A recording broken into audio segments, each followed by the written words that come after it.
So I'm at the gym, yeah! Okay, so I'm working out and my brain's really active and I'm thinking about the amazing different conversations that I'm having with people. See, boom, boom, boom, boom, boom at the gym.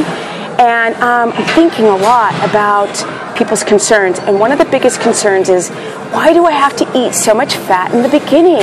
And I'm like, because you gotta drive ketogenesis. You wanna get into a state of ketosis where your body, or your brain more like, well, your whole body, it goes through the Krebs cycle. But your brain has to become fat adapted so it gets a new energy source. Why would you want to do that? Well, because obviously glucose is poison. Over a couple teaspoons is poison to the blood. So if you have to wear eyeglasses, that's not normal, people. Yes, it's called advanced glycation end product and it can actually affect your vision. What about your teeth? All your teeth should fit in your mouth and you shouldn't have any crooked teeth. What about dysbiosis of the gut? Yes, a gut imbalance. I mean, there's a million things that we don't think about, headaches and not being able to sleep at night or restless leg syndrome, or I could name a bazillion things that you guys watch on Dr. But I digress. Let's get down to it. Glucose over 2 teaspoons, or even for some people, just 1 teaspoon becomes a toxin to the body. The body tries to get rid of it, so you can't poop or pee it out that fast, so it goes into your fat cells. Because we have insulin receptor sites on our fat cells that can take glucose and push it into the fat cells, and it becomes triglycerides, which is a fat. Now, if you are young and you've got efficient fat cells, then you can release the fat and you have it go back into your system and burned as energy. But most of us can't do that. So what happens? Most people don't work out. Well, they're not warriors. You know, they work out, but they don't work out as much as they need to remain a hunter-gatherer. And so they're not as, the muscles aren't as insulin sensitive, and they have a lot of issues with AGEs, advanced glycation end product, but I digress. So you have to eat a lot of fat. Why do you have to eat a lot of fat? Well, you have to eat a lot of fat because your brain has to choose a new fuel source. You actually have to develop the enzymes to break down units of fat.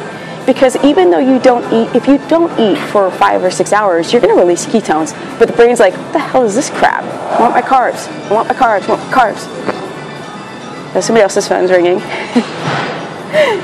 So what ends up happening is that your body wants the carbohydrate. Your brain wants it as an alternative fuel source. No, not the primary fuel source. We want the alternative, which is ketones. Ketones are slow burning because fat is a dense molecule and it takes a long time to break down. So you have this nice, even flow. Then you have no more hypoglycemic responses, is where you feel so lethargic, you need that coffee in the middle of the day. What the hell is up with coffee? You guys are so addicted to it. Every time I have a consultation, I've got to explain to people that you can't tax your adrenals and have your brain decide ketones, because for your brain to decide ketones, you've got to be, bam, you've got to have the business, you got to have your business right. You got to get right with your mind. But back to the fats, because I'm all over the place, especially when I'm at the gym distracted with clanking going on behind me. But it's all good. So you got to drive your fats really high, because your brain can't think it's ever starving.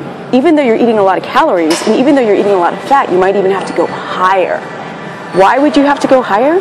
Because the brain is still sensing glucose, and it'll always choose glucose over ketones, and you won't adapt.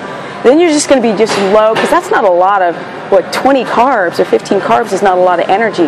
And even if your body were to go through gluconeogenesis and produce blood glucose, that's not a lot of energy. No, I'm doing a video. Oh. That's Scott. That's my homie.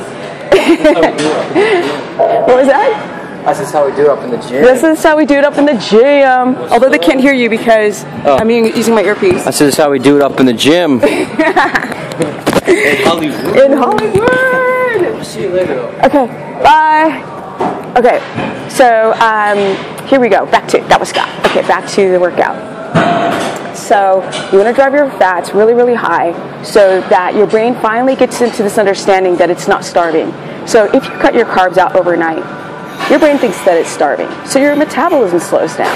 And then you introduce the fats and your body's not burning them off. Now you might gain a couple pounds if you're metabolically broken.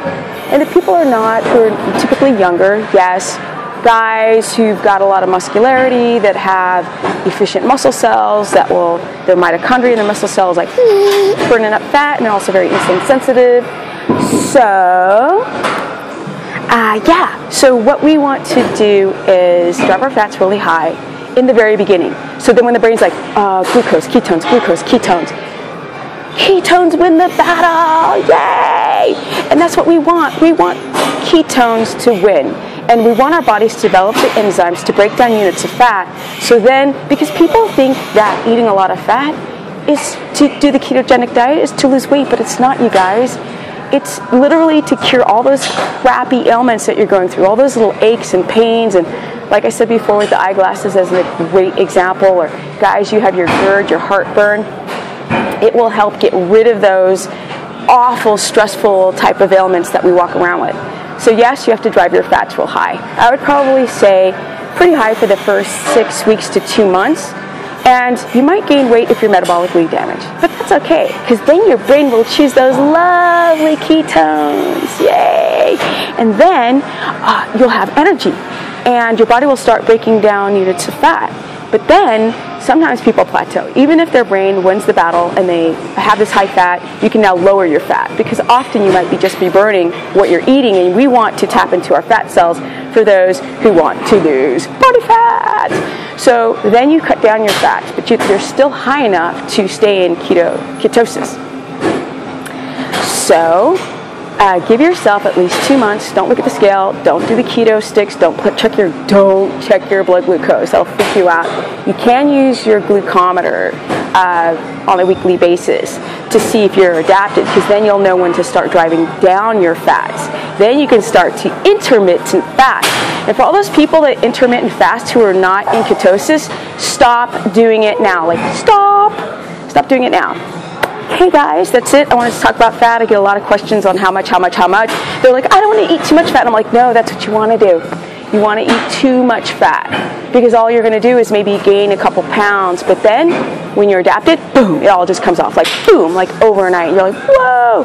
But then things like all those things that people are going through, like the GERD, because you're cutting out the carbohydrates, people who've got ADD and children who have ADD, and people who've got gut dysbiosis, and all those parasites and all those things will start to heal, and your sleep quality will get better, and you won't eat coffee, and your fibromyalgia will go away, and your energy, I already said energy.